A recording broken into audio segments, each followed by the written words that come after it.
అలాగే మీరు చూస్తే భగవద్గీత హిందువులందరూ ప్రతిరోజు ఒక పేజీ అయినా చదవాలి భగవద్గీత అని పెద్దలు చెప్తారు.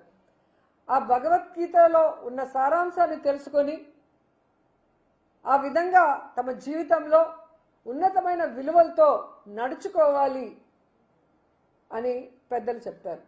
కానీ ఈ బిఆర్ నాయుడు అంటాడు సిగ్గు లేకుండా, వైఎస్ఆర్ వాళ్ళు 50 కోట్లు పెట్టి బుక్కులు కొట్టేశారు, అవన్నీ రూమ్లో వేస్ట్ ఉన్నాయి, అసలు ఆ భగవద్గీతలో ఏముంది చెత్తదప్ప అంటాడు.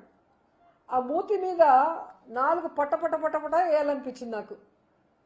ఎందుకంటే అలాంటి వాడు TV5లో అసభ్యమైన వాటిని చూపించే మెంటాలిటీ ఉన్నవాడికి, అవి చూసే మెంటాలిటీ ఉన్నవాడికి, అవి చేసే మెంటాలిటీ ఉన్నవాడికి భగవద్గీత గొప్పదనం, భగవద్గీతలో ఉన్న సారాంశం ఎలా అర్థమవుతుంది?